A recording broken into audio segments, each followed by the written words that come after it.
This morning, I want to learn from the church in Pergamum. John writes to a lot of congregations, and this is another one that we can learn a lot from. In verse 14 of Revelation 2, John says, "But I have a few things against you. You have some there who hold the teaching of Balaam, who taught Balak to put a stumbling block before the sons of Israel, so that they might eat food sacrificed to idols and practice sexual immorality." This is a very simple one, and one that a lot of congregations have to deal with.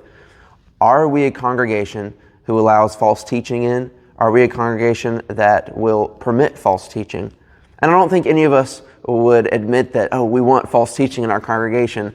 That's not what any Christian is trying to do.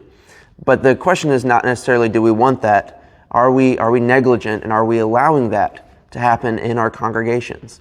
And I hope that's not the case. I hope that we are extremely vigilant about our study, about teaching the things that God has taught to us through His Word.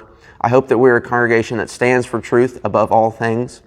But sometimes it's easy to let those things slide, as is the case with the church in Pergamum.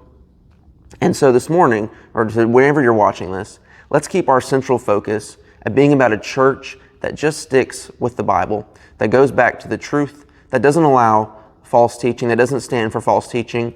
But in the case that does happen, let's be a congregation that gently and humbly teaches people the way more perfectly.